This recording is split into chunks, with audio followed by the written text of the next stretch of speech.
ఇట్లా ఆశ పెట్టే వరకు పాపం పేదవాళ్ళని మనం ఏమైనా అనగలుగుతామా? అదే పేదవాళ్ళు అదే ప్రజలు మనకు 2 సార్లు అధికారం ఇచ్చింది.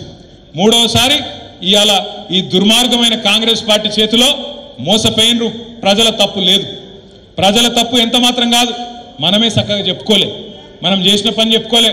వీళ్ళు లంగలు దొంగలు వీళ్ళ చేతుల మోసపోతే మళ్ళీ గోసపడతామని కేసీఆర్ గారు ఏ మాట అయితే చెప్పిండో దాన్ని కిందికి తీసుకుపోవడంలో మనం ఫెయిల్ అయినాం తప్ప మన నాయకుడు కేసీఆర్ గారు ఎక్కడ కూడా ఫెయిల్ కాలే కాలే కాలే.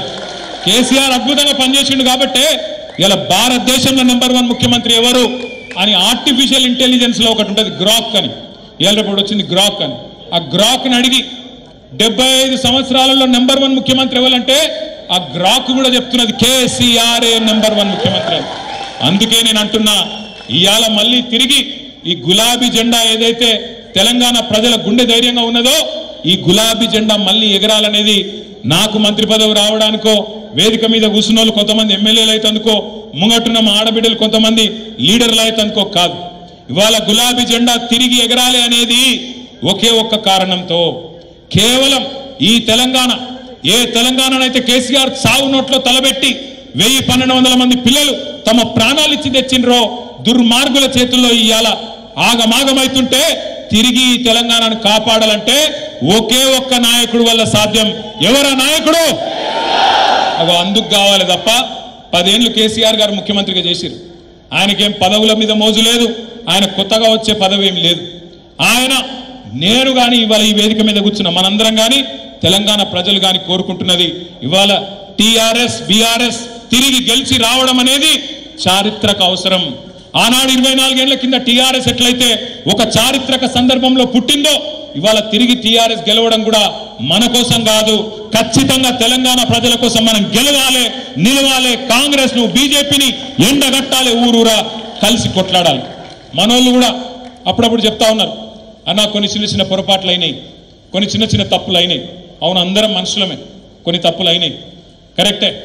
పార్టీ నిర్మాణం మనం పట్టించుకోలే, వాస్తవం. పార్టీలో చాలా మందికి పదవులు ఇచ్చేది ఉండే, ఇయ్యలే, వాస్తవం. ఇవన్నీ కూడా సరిదిద్దుకుందాం. ఖచ్చితంగా నేను మీకు మాటిస్తున్నా, ఏప్రిల్ 27 మీటింగ్ తర్వాత కొత్తగా మెంబర్షిప్ కార్యక్రమం ప్రారంభించుకుందాం. మెంబర్షిప్ కార్యక్రమాన్ని ప్రారంభించుకొని కొత్త కమిటీలు, ఈ కొత్త కమిటీలల్లా మొఖాలు చూసేది లేదు. ఈయన రసమై బాలకృష్ణ మనిషి, అవ ఆయన కల్వకుంట్ల సంజయ్ మనిషి, గవేం లేవు. పార్టీ మనుషులు కావాలి, పార్టీని కాపాడేటోళ్ళు కావాలి, పార్టీకి నమ్మకస్తులు కావాలి తప్ప వ్యక్తి పూజ చేసేటోళ్ళు వద్దు. కొంతమంది ఎమ్మెల్యే గారు చుట్టూ తిరుగుతూ ఉంటారు, ప్రజల చుట్టూ తిరిగారు. ఒక అసంటోళ్ళు వద్దు. ప్రజలలో ఉండేటోళ్ళు అంటే అసంటోళ్ళు కూడా ఉండాలి. ఆయనతో పురాగా ఎమ్మెల్యేని ఒక్కరిని చేసి విడిచిపెట్టకూరి. అసంటోళ్ళు కూడా ఉండాలి, ఇసంటోళ్ళు కూడా ఉండాలి. కానీ ప్రజలలో ఉండేటోళ్ళు, ప్రజల కష్టంలో సుఖంలో ఉండేటోళ్ళు, వాళ్ళ నరుచుకునేటోళ్ళు, ప్రజలకు మన పార్టీ తరఫున గట్టిగా వాదన అనిపించేటోళ్ళు, వాళ్లకు పెద్దపీట వేద్దాం. కమిటీల నిర్మాణంలో కూడా పెద్దల అనుభవం అంతా కూడా తీసుకుందాం. ఎల్ రమణ గారు ఎప్పుడు చెప్తుంటారు నాకు, అన్న మనం ఒక సుశిక్షితులైన కార్యకర్తల బృందాన్ని తయారు చేసుకోవాలి, ఇంకా 3 ఏళ్ళు టైం ఉంది. ఈ 3 ఏళ్లలో ట్రైనింగ్ క్యాంపులు పెట్టాలి. ఎక్కడికక్కడ మనోళ్లను ఎట్లా బీజేపీని కాంగ్రెస్ చీల్చి చెండాడాలి.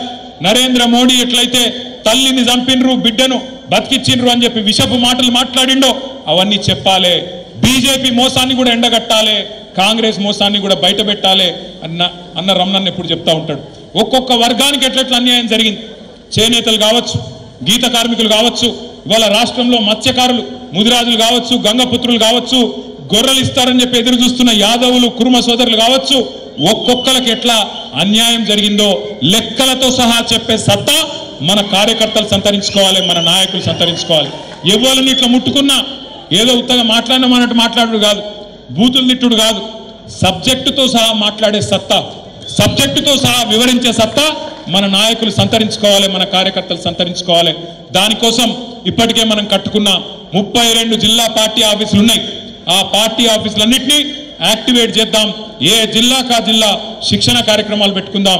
ఈ సంవత్సరం అంతా కూడా ఒకవైపు సంస్థాగత నిర్మాణం, మరొక వైపు సిల్వర్ జూబ్లీ వేడుకలు, మరొక వైపు ఒకవేళ రేవంత్ రెడ్డికి నా దబ్బన ధైర్యం తెచ్చుకొని సోయి తెచ్చుకొని స్థానిక సంస్థల ఎలక్షన్లు పెట్టిండే అనుకో, జెడ్పీటీసీ ఎంపీటీసీ సర్పంచ్ ఎలక్షన్లు పెట్టిండు అనుకో. ఇప్పుడే కౌశిక్ రెడ్డి చెప్పిండు మీకు, నేను కూడా మీకు మాటిస్తున్నా, మీరందరూ కష్టపడితేనే ఇక్కడ మేము కూర్చున్నాం.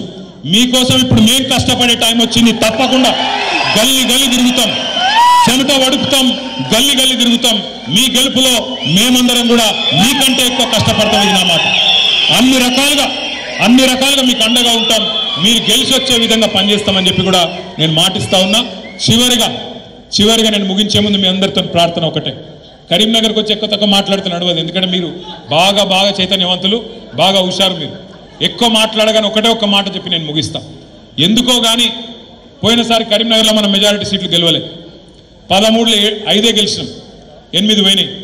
ఆ గెలిచిన 5లో ఒక ఆయన దొంగలలో వేయండు, జగిత్యాల ఆయన పోయినోడు వేయండు. మళ్ళా వాళ్ళ గురించి రంది లేదు. కానీ ఖచ్చితంగా ఈసారి 13కి 13లో గులాబీ జెండా ఎగిరే విధంగా ఎక్కడో అక్కడ ఏ గ్రామానికి ఆ గ్రామంలో కథానాయకులు అయిదాం. ఈ మాట నేను ఎందుకు చెప్తున్నా అంటే చాలా మంది మనోళ్ళు ఏమనుకున్నారు ఎరికైనా ఎలక్షన్లప్పుడు, పోతే మా ఎమ్మెల్యే పోతాడేమో కానీ కేసీఆర్ అయితే ముఖ్యమంత్రి ఉంటాడే అనుకున్నారు. కరెక్టా కాదా? కరెక్టేనా? ఇప్పుడు సోయి వచ్చిందా? మీ ఎమ్మెల్యే వ్యక్తి కేసీఆర్ కూడా పోతుందని అర్థమైందా? గది కథ. మనకు పంచాయతీలు ఉంటే, మనకు తాకట్లు ఉంటే టికెట్లు ఇయ్యక ముందు కొట్లాడుకోవాలి. ఇక్కడ టికెట్ ఇచ్చినాక కేసీఆర్ బొట్టు పెట్టినాక వాళ్ళు ఎవరైనా సరే ఇక కేసీఆర్ అక్కడ నిలబడ్డది.